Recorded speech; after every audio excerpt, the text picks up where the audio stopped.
सर्वांनी जरी साथ सोडली तरी ते आमचंच राहणार आहे. नाही आदी अंती अवसान.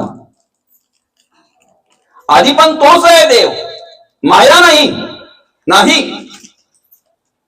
आता आहे ती माया आमची, सत्य की भ्रम? भ्रम.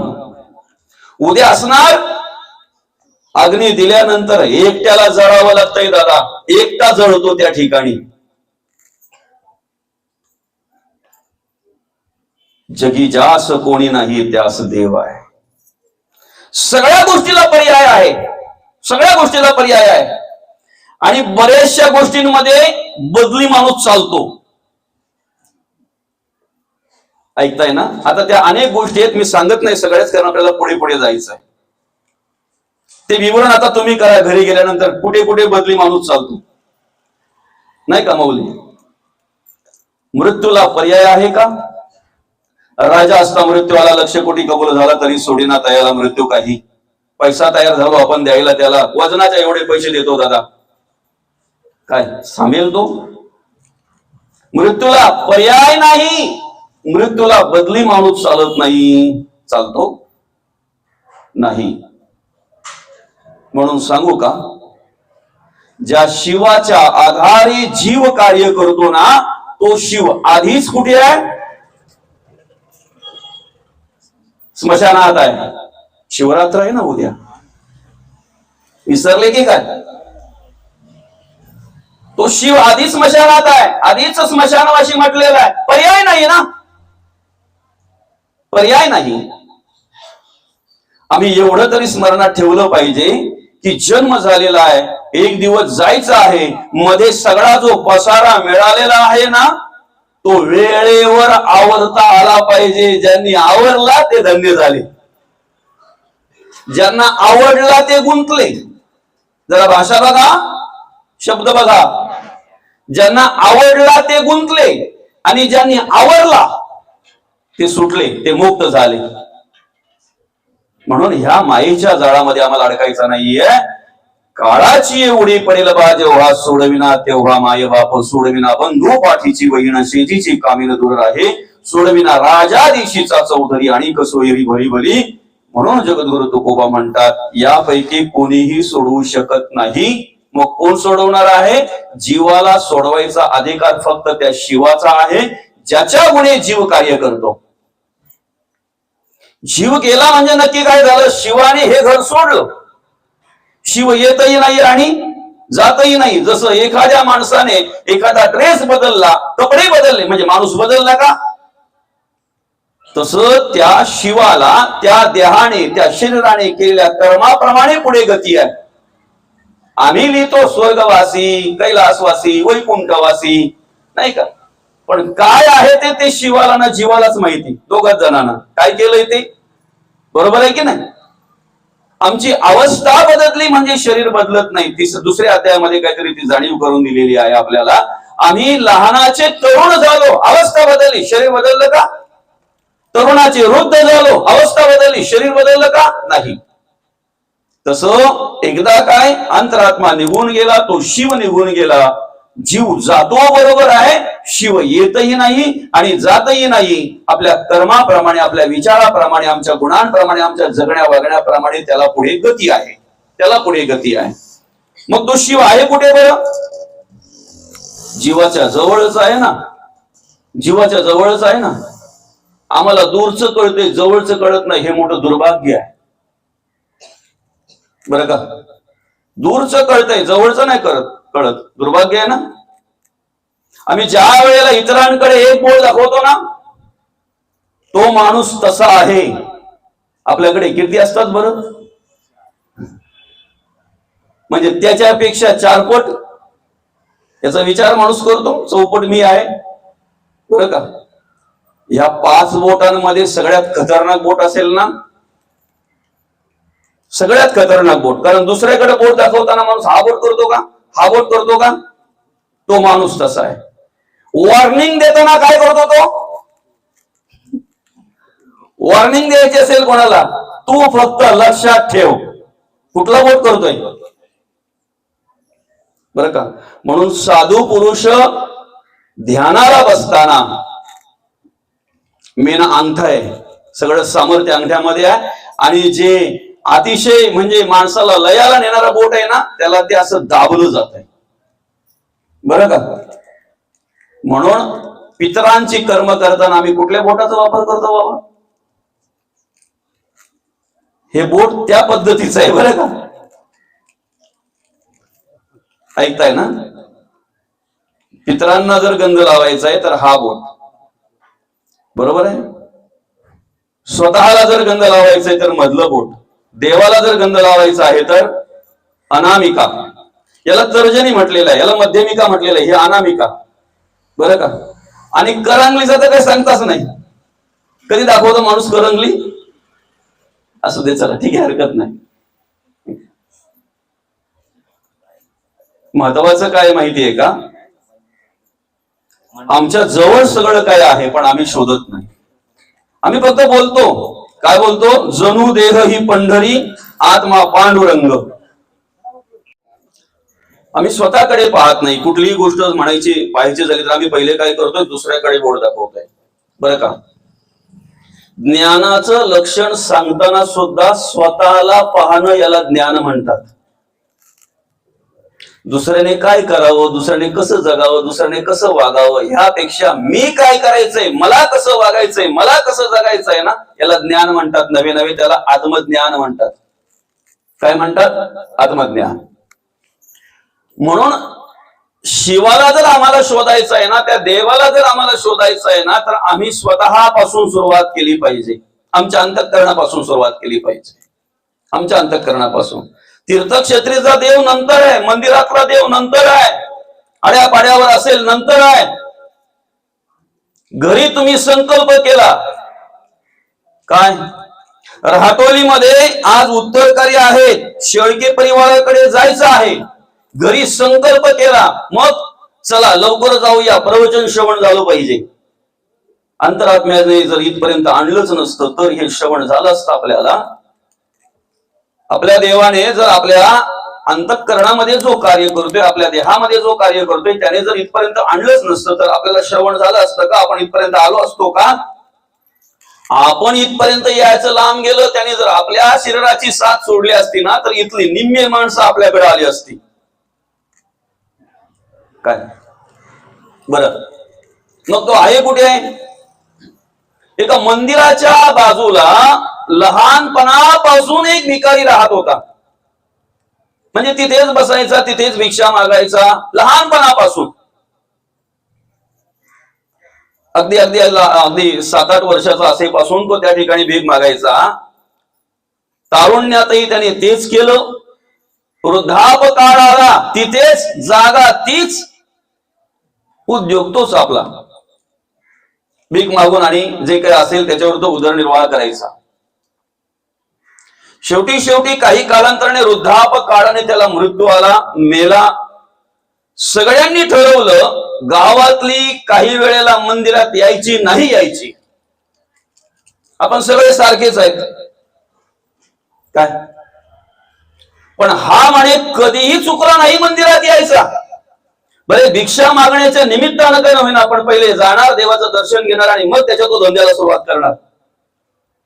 रोजच आजारी असला तरी. मग म्हणे इथे ह्याच जागेवर बसून जर त्याने एवढी वर्ष गेली 70-80 वर्ष त्याने जर भीक मागले या ठिकाणी बसून, तर आपण काय करूया, इथे त्याची एक आठवण म्हणून समाधी बांधूया, बरं का बाबा.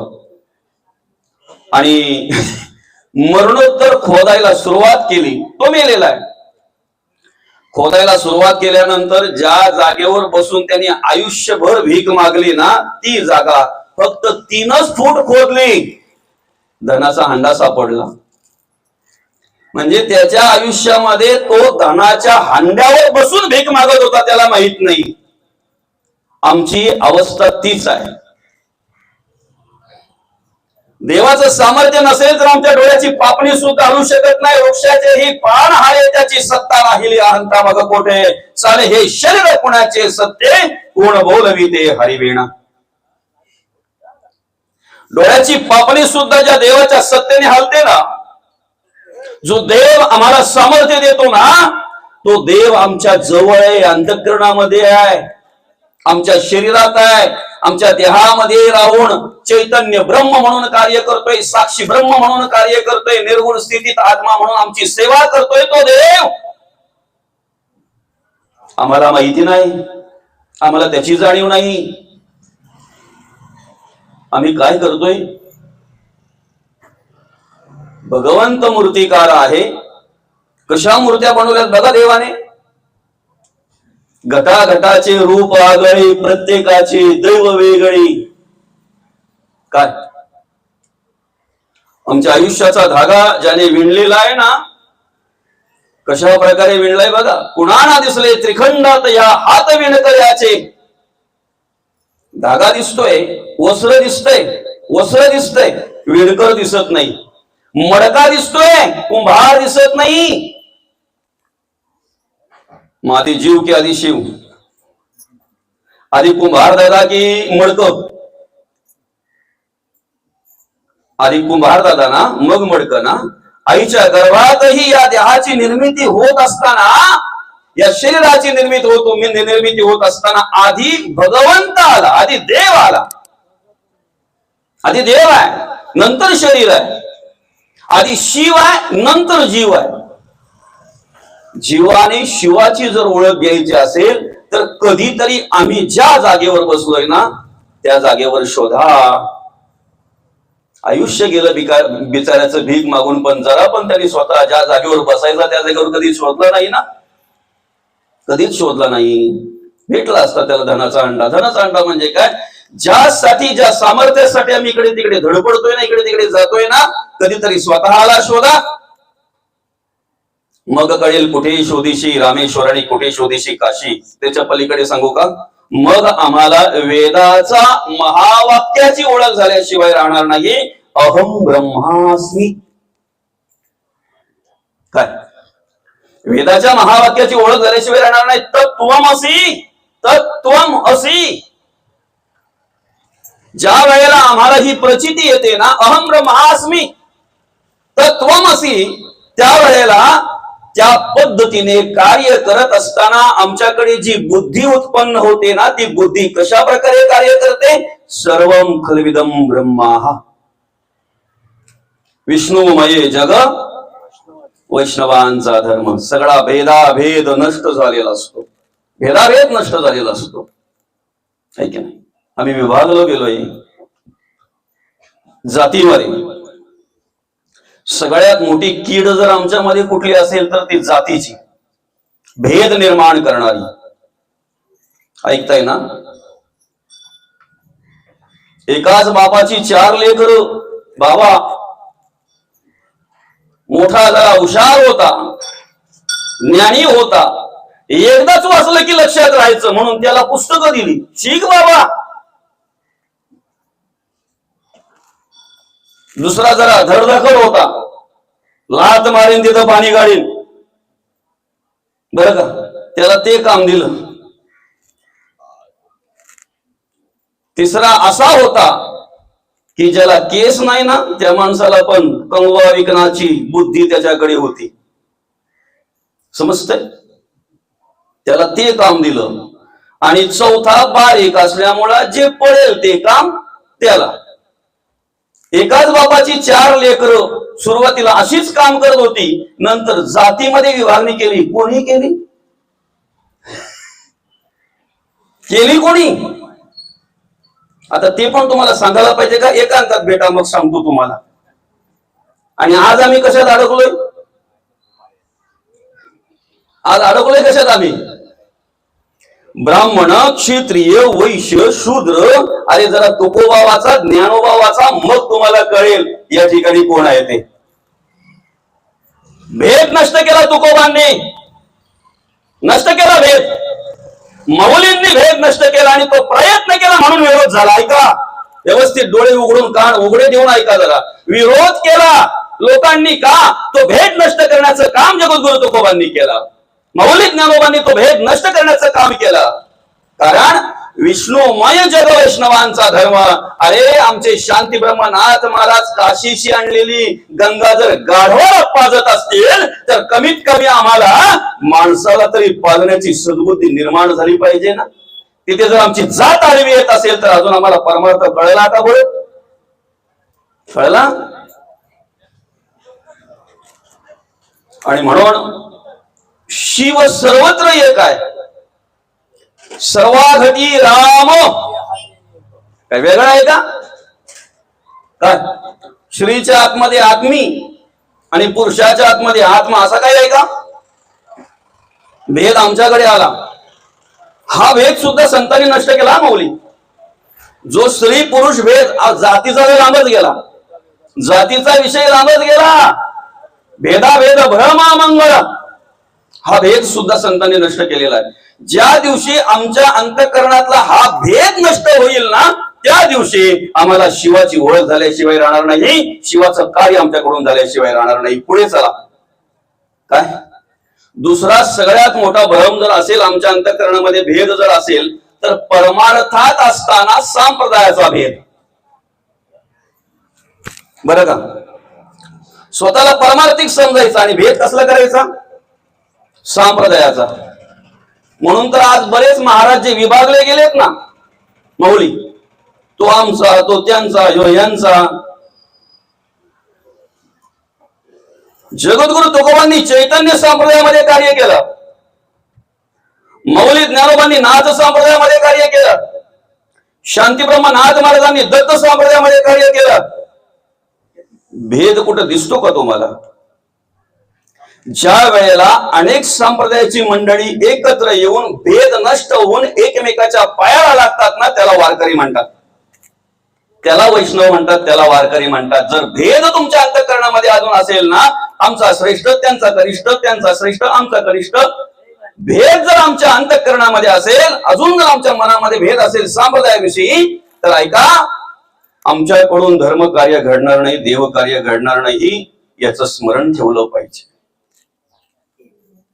धर्माला सुरुवात होते खरा तो एकची धर्म, जगाला प्रेम अर्पावे. जगाला, त्या जगात सर्वच आहेत हे स्मरणात ठेवलं पाहिजे.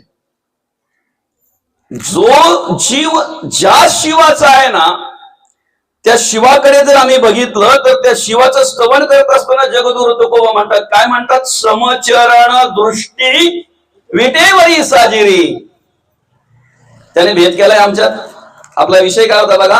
घटाघटाचे रूप आगळे, प्रत्येकाचे दैव वेगळे. भगवंताने निर्माण करताना प्रत्येकाला वेगळं निर्माण केलंय. वेगळं शरीर वेगळं आहे, सगळ्या काही गोष्टी वेगळ्या आहेत. पण त्याच्याकडून ज्या क्रिया घडतात ना तो एकच देव त्या ठिकाणी सामर्थ्य देत असतो, वेगळा नाही. प्रत्येकाचे डोळे वेगळे, डोळ्याचा आकार वेगळा आहे, डोळ्याचा रंग कदाचित वेगळा असेल प्रत्येकाच्या, पण डोळ्यातून दिसणारी वस्तू प्रत्येकाची एकच आहे ना. कानाचा आकार वेगळा असेल, कानाचा रंग वेगळा असेल, पण कानातून ऐकायला येणारी जो काही शब्द आहे तो प्रत्येकाच्या एकच. कारण ऐकणारा एक आहे, पाहणारा एक आहे, पाहणारा एक आहे, स्पर्श घेणारा एक आहे. हे ज्या दिवशी आम्हाला कळेल त्या दिवशी आमच्या अंतःकरणातला भेद नष्ट होईल. भेद नष्ट होईल. कुठे शोधायचंय त्याला? आम्ही जीवामध्येच शिव आहे. फक्त आमचा जीव शिवात पाहिजे. काय आमचा जीव कुठे असतो बरं? कोणाचा जीव कुठे तर कोणाचा जीव कुठे नाही बाबा. आणि दुसरं सांगू, शिव साक्षीला असताना जिथे तुमचा जीव असतो ना, शिव जागा सोडताना, देह सोडताना तुमचा जीव तिथेच असतो. 8व्या अध्यायातील 6वा श्लोक, 8व्या अध्यायातील 6वा श्लोक. यम यम वापि स्मरण भावम त्यजत्यन्ते कलेवरम तम तमे वेन्ते कोणते सदा तद्भाव भाविताः. काय म्हणतात माऊली भाष्य करत असताना? तेवी जितेनी अवसरे जे आवडून जीवी उरे ते मरणाची मेरे फार हो लागे. मरणी जयाजे आठवे तो तेची गती ते पावे. म्हणून सदा स्मरावे मातेची तोवा. शिव म्हणतोय सतत माझं स्मरण करा. बरोबर ना? कारण आम्ही जीव सोडताना ज्याच्या जीव आमचा अडकलेला असतो तेच जर आम्हाला आठवत असेल आणि जे आम्हाला मरणोत्तर आठवते तेच जर आम्ही मरणाच्या वेळी आठवत आहे मरणोत्तर जर आम्ही त्यालाच प्राप्त होत असो तर आम्ही भांडी घासताना सुद्धा काय केलं पाहिजे? कोण बोलला मशीन लावली पाहिजे? आतून का बाहेरून कुठं आवाज आला बरं? आमच्या हातात कुठलंही काम असलं ना, आम्ही भगवंताचं नामस्मरण केलं पाहिजे. नामस्मरण केलं पाहिजे आम्ही, कारण कोणत्या वेळेला शेवट असेल सांगू शकत नाही. ज्या देवावर तुमची श्रद्धा असेल ना, ज्या देवाची तुम्हाला प्रचिती असेल ना, ते नामस्मरण करा, ते नामस्मरण करा. फक्त नाम मुखात येणं हे महत्वाचं आहे. आणि ते नाम मुखात यायला भाग्य लागतंय की नाही? भाग्य लागतंय की नाही? अहो, ज्यांच्या उत्तर कार्यांच्या निमित्तानं आपण या ठिकाणी प्रवचन सेवा आयोजित केलेली आहे ना, हरिभक्त परायण कैलासवासी तुकाराम वाघू शेळके बाबांनी आयुष्यामध्ये जे कार्य नरदेहात आल्यानंतर करायचं ना, ते कार्य त्यांनी केलं, म्हणून त्यांच्या पुढे हरिभक्त परायण लागलेलं आहे. कोणाच्याही पुढे लागत नाही. लागतंय का कोणाच्या पण पुढे बाबा? हरिभक्त परायण. तुम्ही आजी माझी असाल बरंच काय काय काय काय, पण हरिभक्त परायण, हरिभक्त, वारी न चुकवणारे भक्त. खरंय का? कुठेही प्रवचन असू द्या, कीर्तन असू द्या, आपला मतभेद बाजूला ठेवून, अहंकार बाजूला ठेवून, कुठल्याही प्रकारे मत्सर नाही, तिरस्कार नाही, नम्रतेने कार्य करणारा एक आदर्श व्यक्तिमत्व म्हणजे शेळके बाबा.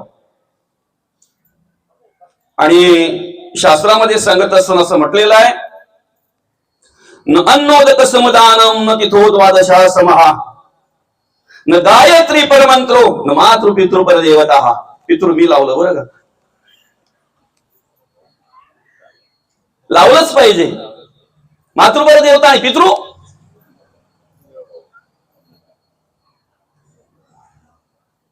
न अन्नोदक समदानम.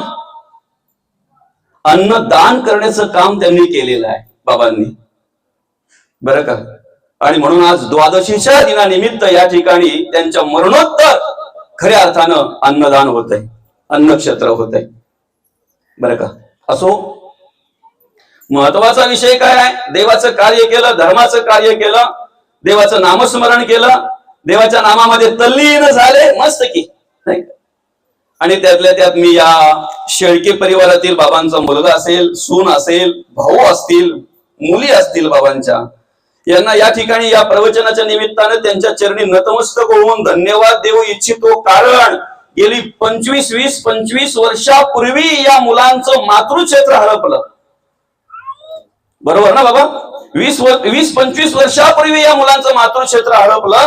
त्याच्यानंतर बाबांना सांभाळण्याचं काम, बाबांना काय हवं काय नको ते सगळं काही पाहण्याचं काम या परिवाराने अतिशय सुंदररित्या चांगल्या प्रकारे केलं. आणि म्हणून तर बाबांना परमार्थ करता आला ना. कारण बाबा तो व्याप जर असेल तर माणूस परमार्थ करू शकतो?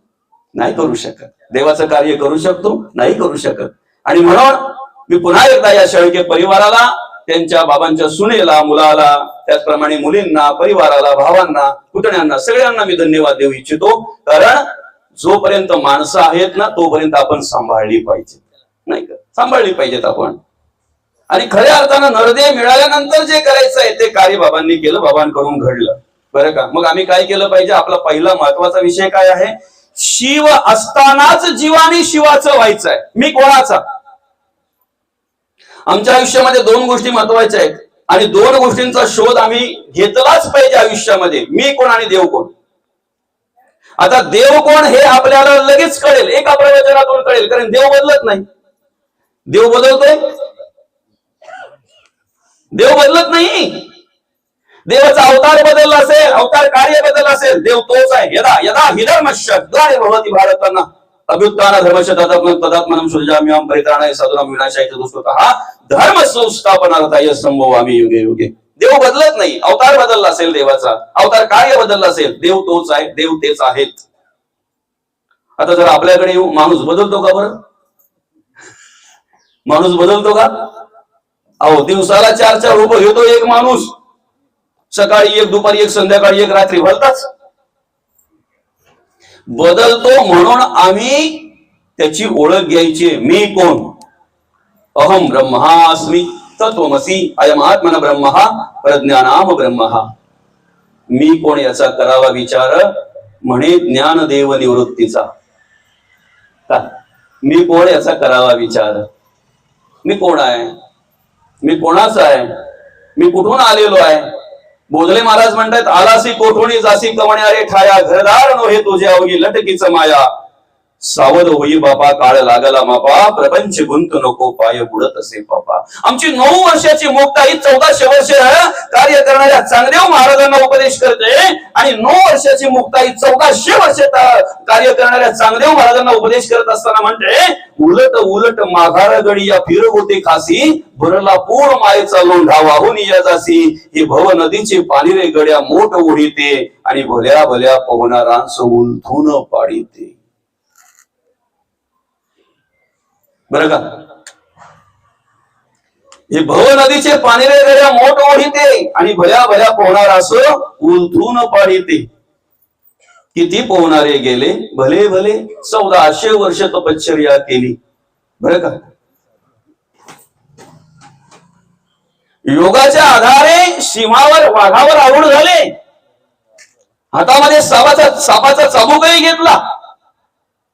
पण ज्या वेळेला समोर निर्जीव भिंतीवर येताना 4ही भावंड बघितले ना, त्यावेळेला सरकन खाली उतरले, साष्टांग नमस्कार घातला, आणि हात जोडून माऊलींना म्हणतायत, चांगदेव महाराज काय माझी सजीवावर सत्ता आहे, पण तुम्ही संत एवढे महान आहात की तुमची निर्जीवावर सत्ता आहे, तुमची निर्जीवावर सत्ता आहे. म्हणून तर माऊली म्हणतात, योग याग विधी येणे. मग आम्ही काय केलं पाहिजे, काय केलं पाहिजे. देवाची द्वारी उभा क्षणभरी तेणे मुक्ती 4ही साधिल्या. हरिमुखे म्हणा हरिमुखे म्हणा, पुण्याची गणना कोण. आम्ही अखंड त्या भगवंताचं नामस्मरण केलं पाहिजे. कसं केलं पाहिजे. ठाईच बैसोनी करा एक चित्त आवडी अनंत आळवावा. ऐका ना, सर्वकथा समीपता स्वरूपता आणि साहित्यता 4ही मुक्ती प्राप्त करून देण्याचा अधिकार नामस्मरणामध्ये आहे. पण ते नामस्मरण आमच्याकडून कसं घडलं पाहिजे. रिकामा अर्ध घरी राहू नको, रिकामा अर्ध घडी राहू नको. बरं का, कारण लटका व्यवहार सर्व हा संसार, आणि याच्यातच जर असेल तर वाया येर झार. हरी जर नसेल तर हरी मी नवाया येर झारच आहे ना. पुन्हा तिथेच उपजे ते नासे नासे ते पुनरपी दिसे, हे घटिका यंत्र तैसे परिभ्रमेगा. आणि म्हणून आम्हाला जर हा माया दुस्तर